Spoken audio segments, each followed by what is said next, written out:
And we welcome on the telephone line, as promised, the Honorable Senator Mazie Hirono to our phone lines. Good morning, ma'am. Good morning. How are you? Morning, Ed. We're plugging away here.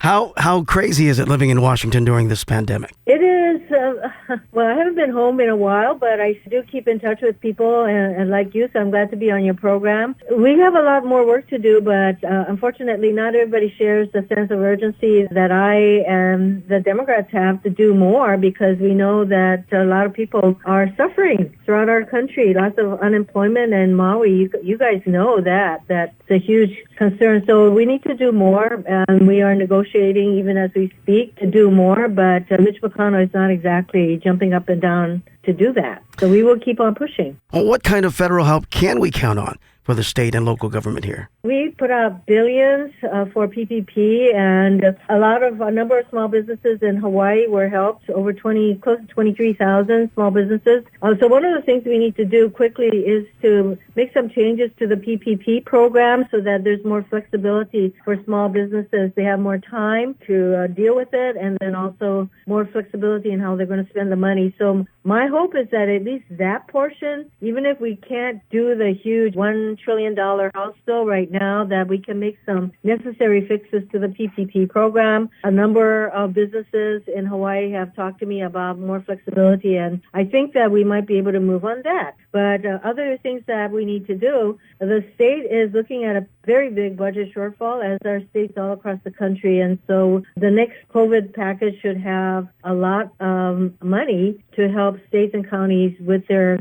budget shortfalls, because if we don't do that, there will be big programmatic cuts and probably furloughs and things like that. And then there's still a lot more we have to do to support the healthcare situation. We need to support the Postal Service, because they could stop postal delivery in a few short months if we don't provide some money for them. And that means that people who get their medications, people who want to vote by mail, people who are trying to turn in their census information, all of that will come to a screeching halt if we don't provide support for the Postal Service. So those are some of the things that we need to do. Is there anything we can do here to support your efforts with the Postal Service? I know that there are a lot of people. I've been hearing also from people in Hawaii who want us to send money or provide support for the Postal Service. So in me, you definitely have a supporter, and I've signed on to all kinds of letters and all that. But basically, the president doesn't want to encourage vote by mail, because he's really concerned what would happen to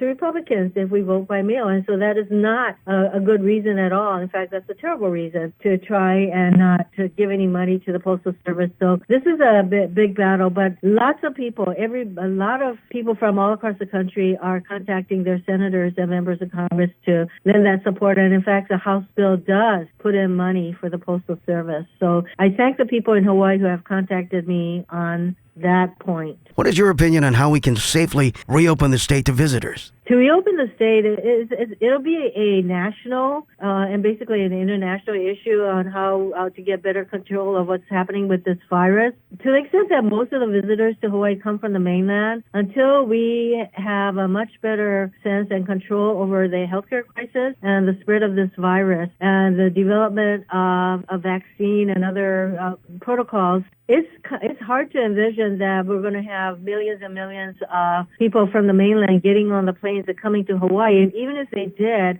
we would have to set up some protocols and procedures for how we would ensure that they are not coming to Hawaii carrying the virus. So this is going to be quite the process, and it is one of the reasons that we need to help the state, all of the states, as much as possible with their budget shortfalls, so that as we're dealing with all of these issues, that the state economy and the government is not just going to go into a terrible downward spiral. So there's a lot of interconnecting going on, which is why we need national testing. When the president said, this is not my responsibility and all you governors, you're on your own, that meant that all the states had to figure out for themselves how they were going to deal with this virus and the spread of the virus. We actually need a national testing program, which the president refuses to implement. And so the last COVID bill, as well as a new House bill, puts in a lot more money for testing to enable the states to be able to test in a way that will better ensure the safety of our people. But it should be done nationally. And that's how we're going to be able to get some sense of control over the spread of this virus. And then we can really look at the potential for tourism coming back. And it's not just Hawaii, of course. The three biggest the states that have been hit the hardest because of tourism have been Hawaii, Michigan, and Nevada. So we're all seeing huge unemployment in our state. One more question for you. It sounds like, obviously, you have got your hands full in Washington. What can we do here on Maui to support your efforts in Washington? Well, you're doing everything you can. One of the things that should happen, of course, is that there was money in the CARES Act to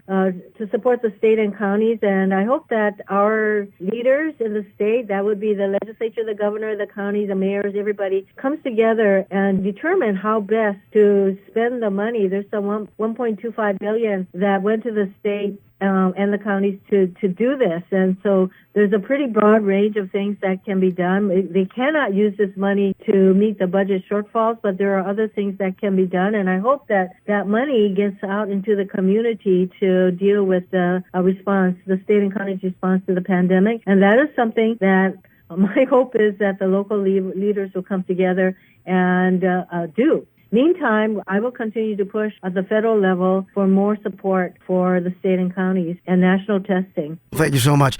Senator Mazie Hirono, any last moment message to the people of Maui? I know that we're going through really tough times, and I want to thank everyone in Hawaii who are doing the social distancing, wearing the masks, because Hawaii has been very fortunate that the number of positive cases has remained relatively low, but we should not take any chances. And I commend the mayors and others for reopening beaches, etc., but not, just turning on the light switch. And we're being very careful about it. And so I commend the people in Hawaii for the fact that they're showing concern for others. And so not just mahalo nui loa, but really stay safe and be kind to each other. Senator Mazie Hirono, thank you so much for taking some time out of your busy day for talking with us today.